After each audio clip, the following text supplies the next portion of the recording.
Bonjour à tous, j'espère que vous allez bien. Je vous retrouve aujourd'hui pour un nouvel épisode des lectures en cours. Alors ça fait un petit moment que je n'ai pas posté de vidéo, ça fait un peu plus d'une semaine alors que j'avais pris un rythme de une voire deux vidéos par semaine, mais ces derniers temps, pour faire simple, je n'ai pas trop le moral, du coup ça se ressent au niveau de mes lectures, je lis beaucoup moins et fatalement je prends du retard dans la publication de mes vidéos. Donc j'ai prévu néanmoins la semaine prochaine de vous tourner ma vidéo coup de cœur à propos de Sensu, puisque ça fait un moment que je vous en parle.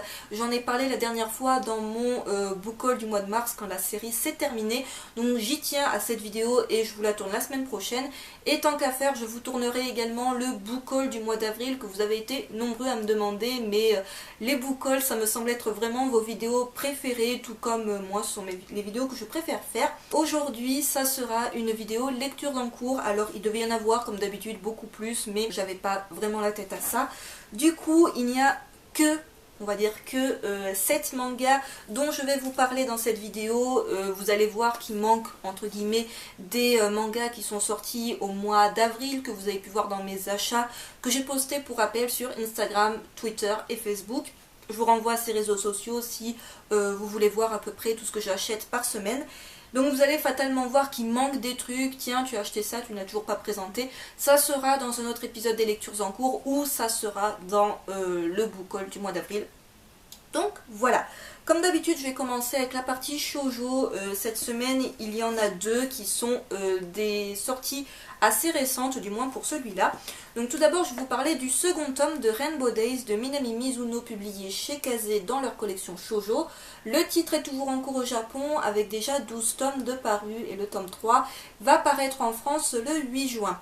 Alors au cas où vous trouvez que c'est une série qui s'annonce comme étant trop longue, que c'est un trop gros investissement, ou que vous voulez vous faire un petit avis sur le titre avant de vraiment acheter le manga, je peux vous annoncer tout simplement qu'il existe un anime si vous ne le savez pas.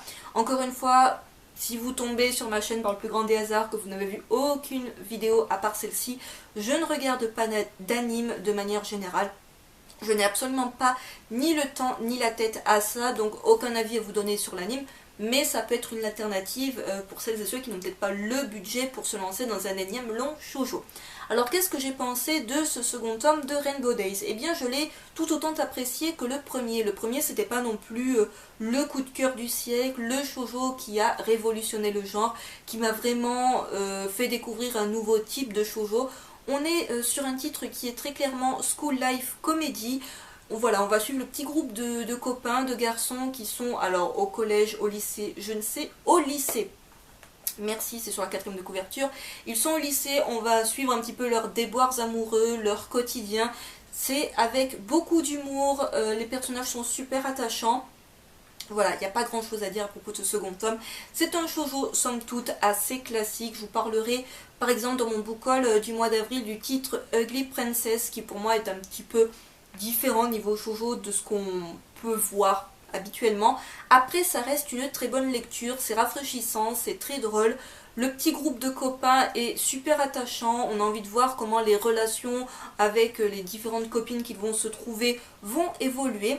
Dans ce second tome, on a un passage assez long avec le festival du lycée qui dure 2 jours. C'est un truc qu'on voit assez souvent dans les shoujo qui est repris pas mal de fois, les vacances scolaires, le festival, tout ça, bref, c'est des trucs qu'on voit assez souvent dans les shoujo. Personnellement, ça ne me dérange pas plus que ça. Je vous montre un petit peu ce que ça donne niveau dessin.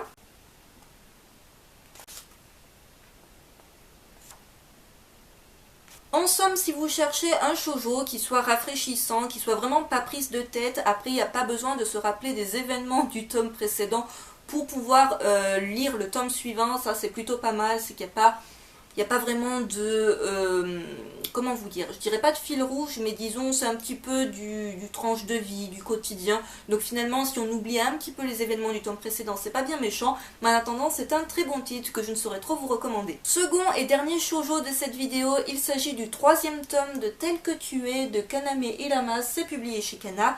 Le titre est toujours en cours au Japon avec déjà 6 tomes de parus. Le tome 4 paraîtra le 24 juin et le tome 5 est prévu pour le 26 août. Alors ce troisième tome de Tel que tu es, je l'ai bien apprécié. C'est un titre que j'ai bien aimé découvrir. Alors j'ai découvert au mois de mars alors que les deux premiers tomes étaient sortis au mois de février. Donc si vous voulez mon avis à propos des deux premiers tomes, je vous renvoie à mon book haul du mois de mars. C'est un titre que j'avais hésité. Alors je suis désolée si je sursaute, c'est juste qu'il y a un Mistral de fou à Marseille aujourd'hui et du coup la poignée de la porte tombe toute seule. Tout va bien. J'avais bien aimé les deux premiers tomes, c'était pas un immense coup de cœur, j'aimais le petit côté original, on va dire pour le coup, du fait que l'héroïne est complètement ce qu'on n'a pas l'habitude de voir dans les shoujo, c'est-à-dire une jeune fille qui est pas aux tailles mannequin, on va dire tout simplement. Ce troisième tome, quoi vous dire, pas grand chose là encore, ça suit son petit bonhomme de chemin. La relation entre Tagami et Tsumugi évolue un petit peu, même si elle évolue très doucement. C'est un couple qui n'en est encore pas réellement un, puisque même s'ils sont souvent ensemble, après ils ne font même pas de bisous, ce genre de choses, tout ça. Alors leur amour est un petit peu mis à l'épreuve, on va dire, avec l'arrivée d'un rival. Alors on voit ça comme un rival ou pas, mais ça se présente plus comme étant tout de même un rival de ce cher beau gosse dont elle est éperdument amoureuse. Donc c'est un titre que je vous recommande, qui a encore une fois de l'humour, des personnages qui sont attachants. Après c'est vraiment pour le coup pas mal de relations amoureuses, tout ça. Rainbow Days c'est quand même plus léger, beaucoup plus drôle je trouve. Et on ne tourne pas qu'autour des sentiments amoureux, donc ça c'est pas mal. Là c'est vraiment un shoujo 100% girly qui est pas mal, qui voilà, c'est pas le truc je vais vous le vanter comme étant le meilleur shoujo, la plus belle découverte shoujo que j'aurais fait cette année, mais c'est tout de même pas mal du tout.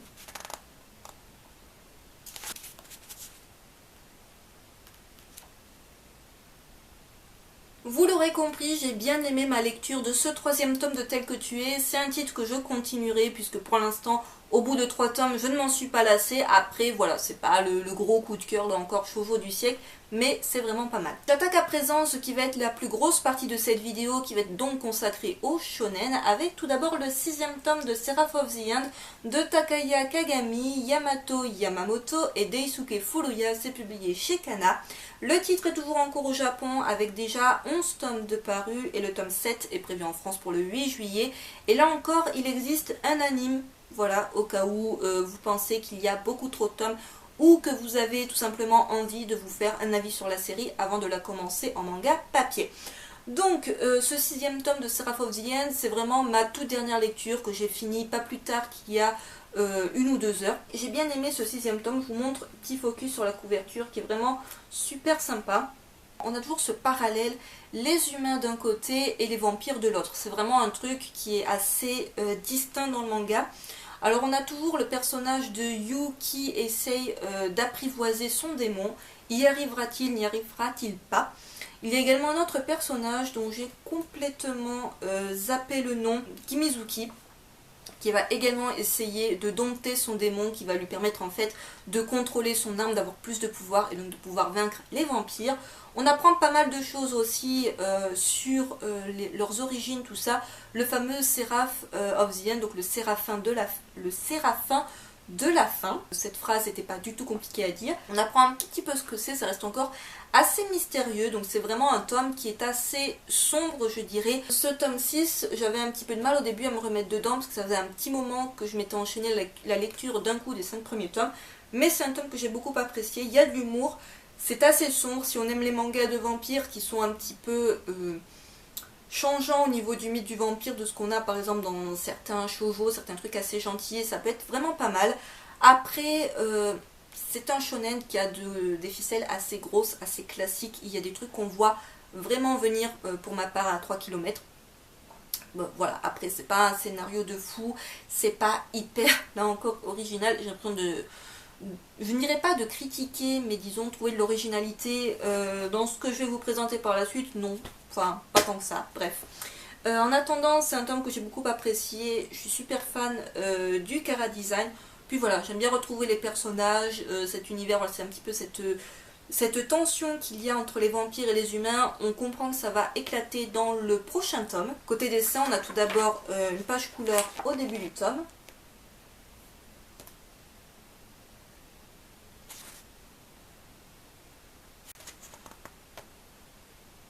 Si vous cherchez un shonen de vampire avec pas mal d'action, quand même un petit peu d'humour, et il y a vraiment une histoire qui est assez prenante, je dois bien l'avouer, surtout la fin de chaque tome nous laisse sur un suspense de dingue, c'est un titre que je vous recommande. Je passe à présent à un tome qui a été un véritable coup de cœur, il s'agit du 12e tome d'Assassination Classroom de Yusei Matsui, publié également chez Kana. Le titre est toujours en cours au Japon avec déjà 19 tomes de parus, mais il devrait théoriquement se terminer au 20e tome, peut-être 21e tome. Du moins, on est vraiment très proche de la fin. Le 13e tome est prévu en France pour le 8 juillet et le tome 14 pour le 9 septembre. Du coup, on peut peut-être espérer la fin pour 2017, voire début 2018 en France. Alors, ce 12e tome d'Assassination Classroom, je l'ai surkiffé, du simple fait qu'on a l'arrivée d'un nouveau personnage qui est un peu présenté comme le Shinigami, le tueur de tueurs, le gars qui est juste... Voilà, qui est juste vraiment un level vraiment au-dessus des autres, mais un truc de dingue. Il y a vraiment personne qui n'arrive à sa cheville, qui arrive à déjouer ses plans. C'est un personnage qui se présente comme étant vraiment invulnérable, qui n'a pas spécialement pensé à tout, mais qui a l'air tout de même assez intelligent et qui compte bien arriver à ses fins, c'est-à-dire à tuer Kuro Sensei. Ça, on s'en doute, c'est un petit peu le but de tout le monde dans ce manga. Mais s'il doit faire quelques sacrifices au passage pour y arriver, c'est vraiment pas un problème pour lui et qui va vraiment donner du fil à retordre, que ce soit aux élèves, que ce soit aux professeurs et que ce soit pour le coup à Kuro Sensei. Donc c'est vraiment un tome que j'ai trouvé assez sombre avec vraiment des rebondissements, un rythme effréné. Il n'y a pas tant d'humour que ça, d'habitude Assassination Classroom c'est un titre dans lequel il y a quand même pas mal de gags, d'humour, tout ça, souvent dû à Kuro Sensei. Et là, Kuro Sensei, on le voit à peine finalement dans ce tome, on le voit vers le début et vers la fin du tome. C'est pas vraiment ça qui nous intéresse, c'est vraiment ce personnage du Shinigami qui massacre les tueurs, qui massacre pas mal de monde, et on a la trahison d'un personnage. Alors j'ai du mal à croire à la trahison de ce personnage. N'hésitez pas à me donner votre avis en commentaire si vous aussi vous êtes un peu dubitatif quant au fait que ce personnage ait pu trahir ses amis. Sans spoiler s'il vous plaît, bien évidemment, si jamais vous avez lu les scans ou si vous regardez l'anime, peut-être que l'anime est plus loin que le manga. Donc juste de dire si vous pensez comme moi que ce personnage n'est pas réellement un traître. Donc en attendant, ça a été un super tome qui, comme je l'ai dit, prend une tournure depuis déjà quelques tomes, Assassination Classroom. Ça prend une tournure assez sombre tout simplement parce que l'assassinat de Kuro Sensei doit être fait incessamment sous peu parce que le délai pour le faire commence à arriver, enfin va bientôt expirer tout simplement. Un tome que j'ai adoré. Voilà, ça fait déjà quelques tomes que je suis réconciliée avec la série, c'était vraiment au début où je commençais à avoir du mal avec son côté répétitif et je sais que certains ont arrêté la série en cours de route parce qu'ils la trouvaient vraiment trop répétitive et on n'en voyait finalement pas la fin, à se demander oui voilà l'auteur peut faire traîner ça des tomes et des tomes et des tomes et à chaque fois on va découvrir un nouveau pouvoir, un nouveau truc caché de Kuro Sensei et on n'arrivera jamais à le tuer. Alors d'ailleurs dans ce tome, c'est la petite anecdote finalement drôle de ce tome, c'est qu'il nous fait découvrir un truc Kuro Sensei qu'on n'avait encore jamais vu. Le truc juste super drôle qui ne sert strictement à rien mais qui était vraiment pas mal du tout. Je vous montre un petit peu ce que ça donne niveau dessin.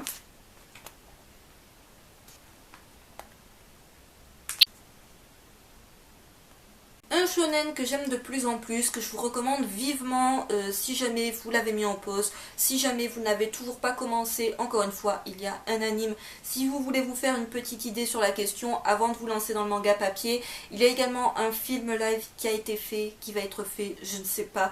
J'ai vu la bande-annonce, de what the fuck, pourquoi?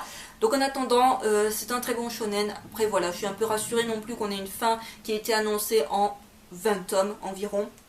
Parce que vraiment ça aurait pas pu traîner plus loin.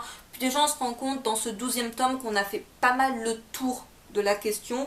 Et justement ce nouveau personnage du Shinigami apporte un petit peu de piment et j'ai vraiment hâte de voir ce qui va se passer dans le tome 13. Avant-dernier shonen de cette vidéo, il s'agit du 4e tome de Magical Girl Sight de Kentaro Sato publié chez Akata.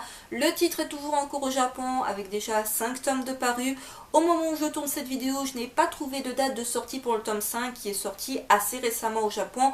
Mais si jamais, pendant que je fais le montage de cette vidéo, je trouve la date de sortie du tome 5, je pense qu'elle sera annoncée pour fin 2016, on va dire dernier trimestre 2016.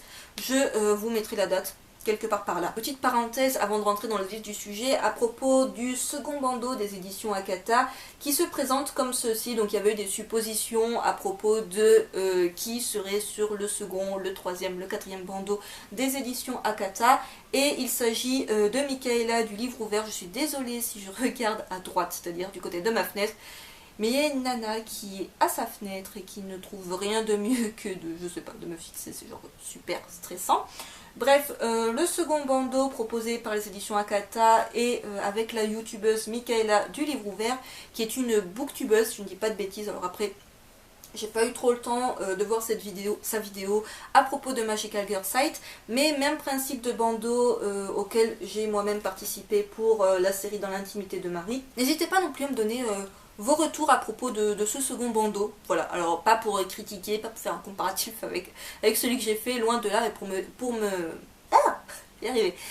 dire ce que vous avez pensé de ce second bandeau, tout simplement des éditions Akata. Ce quatrième tome de Magical Girl Site, je l'ai vraiment beaucoup aimé. Alors après, à vous dire, est-ce que je préfère cette série à Magical Girl of the End?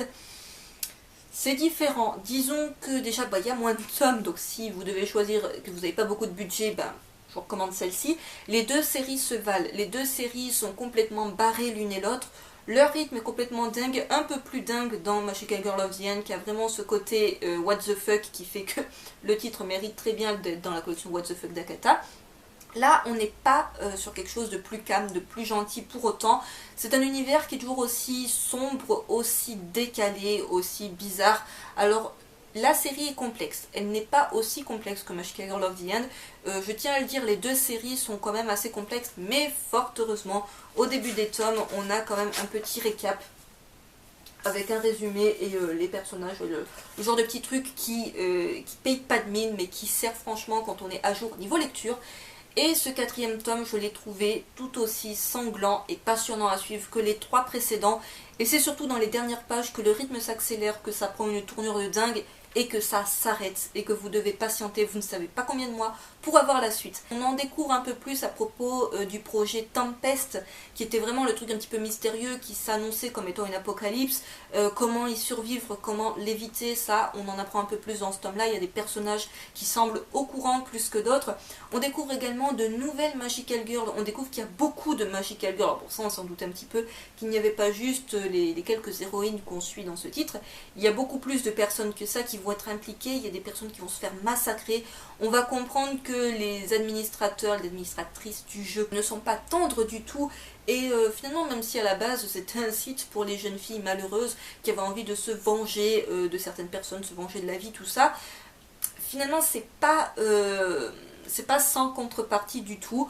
Donc voilà, on apprend pas mal de choses encore une fois sur leur vie qui est réduite à cause des baguettes, sur le pouvoir de nouvelles Magical Girls. Après on voit pas trop de combats, c'est vraiment le gros massacre commence à la fin de ce tome et voilà, ça s'enchaîne dans un rythme de fou et ça s'arrête super brutalement.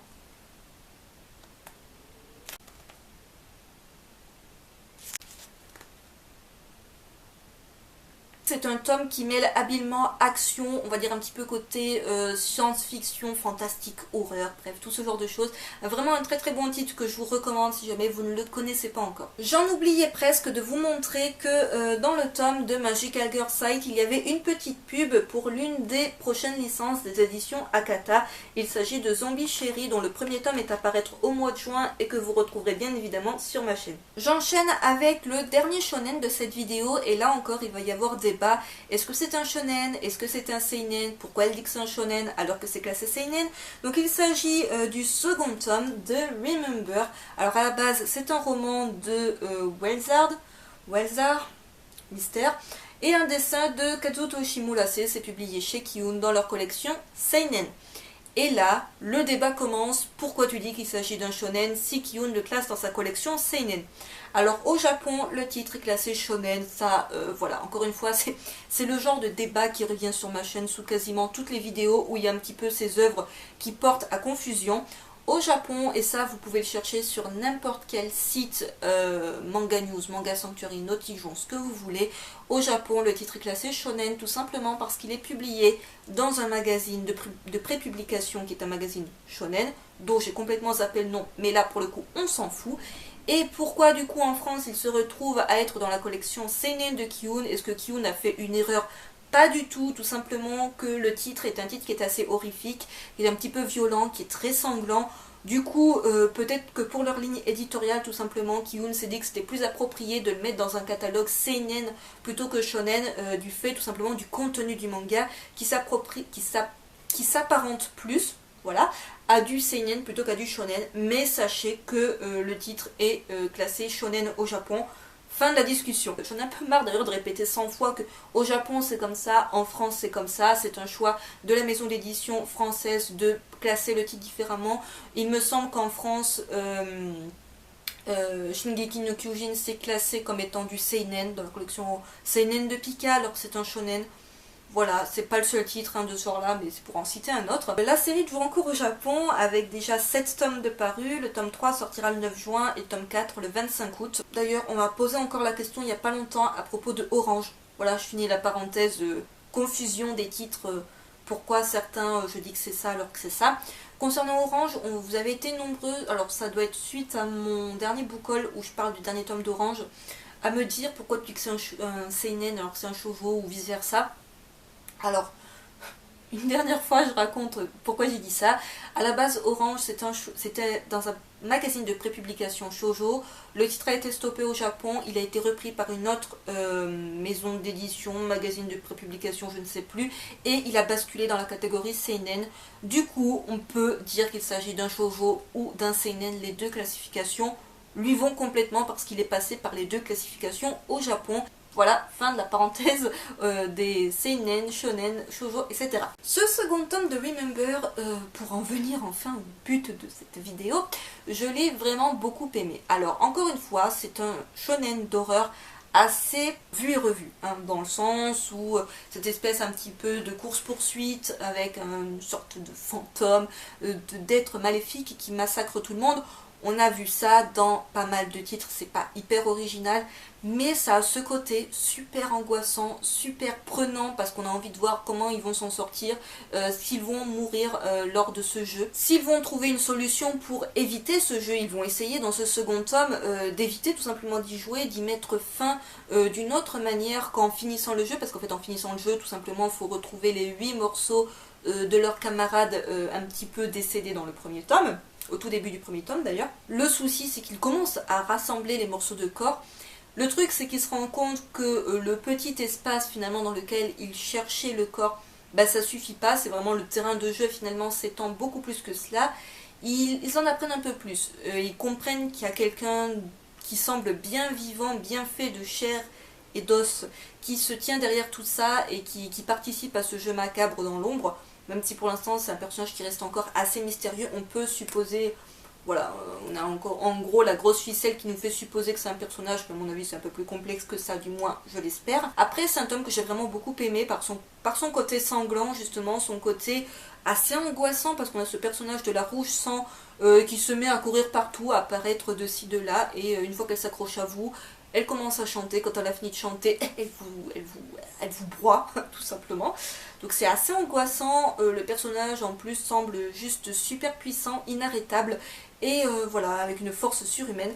Donc c'est vraiment un bon shonen d'horreur qui fait vraiment bien son boulot, je trouve, surtout au niveau de l'ambiance, au niveau de ce personnage de la rouge sang. Et voilà, après les autres personnages, ils n'ont pas une psychologie développée de dingue, ils ont pas, voilà, chaque personnage n'est pas hyper super bien développé. On a des caractères qui se distinguent les uns des autres, mais c'est à peu près tout.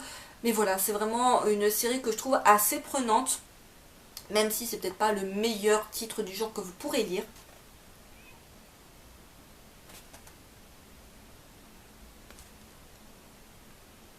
Encore une fois, ce tome se termine sur un suspense de foufou. On a vraiment envie de découvrir la suite. Il y a ce petit côté addictif. Et rien que pour ça, c'est un titre que je vous recommande de lire. Et je conclue cette vidéo avec un seinen. Il s'agit du 5e tome de Seki, mon voisin de classe, de Takuma Morishige. C'est publié chez Akata.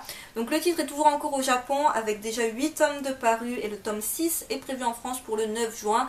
Et sachez que là encore, il existe un anime au cas où vous n'avez pas envie de vous lancer dans la série. Alors il me semble que c'est un anime composé de tout petits épisodes, qui est un petit peu l'image du manga, c'est-à-dire des chapitres très courts, des petits sketchs en fait qui s'enchaînent, donc c'est un titre que je trouve toujours aussi drôle.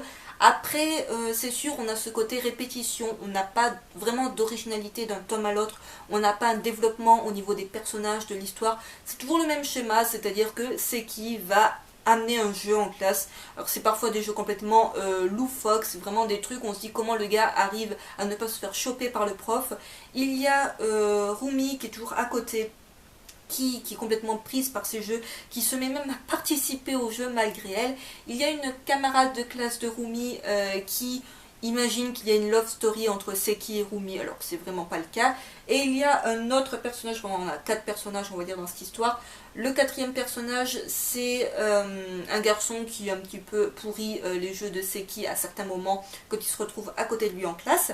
Alors après dans ce tome là on voit d'autres personnages, on voit par exemple les parents de Rumi et de Seki, même si ça reste vraiment anecdotique. Je sais que vous avez été quelques-uns à me demander mais est-ce que tu te lasses pas du titre, est-ce que tu vas le continuer quand même, même si on reste sur quelque chose de très répétitif. Alors c'est répétitif, après on n'est pas à un tome tous les mois, maintenant le prochain tome il faudra attendre le mois de juin pour le lire, donc je trouve que le rythme de parution est suffisamment lent on va dire pour le coup, pour justement que ça soit juste quand le tome paraît, ça soit le petit tome détente, voilà, vraiment pas prise de tête. Vous n'avez encore une fois pas besoin de vous rappeler qu'est-ce qui s'est passé dans le tome précédent pour enchaîner avec le tome d'après, puisque les tomes, je dirais presque, pourraient se lire dans n'importe quel sens, c'est complètement ça. On a comme d'habitude un découpage des chapitres qui vous montre bien que les chapitres sont très courts, vu qu'on a quand même une multitude de chapitres par tome, donc c'est vraiment un titre. Voilà, le titre détente, le titre si vous n'êtes pas à jour au niveau des tomes, vous n'êtes pas en manque non plus, vous n'êtes pas en train de vous dire mon dieu le tome s'est terminé sur un suspense de juste pas possible, il me faut la suite. Voilà, vous n'avez pas ce genre de problème là avec Seki, mon voisin de classe.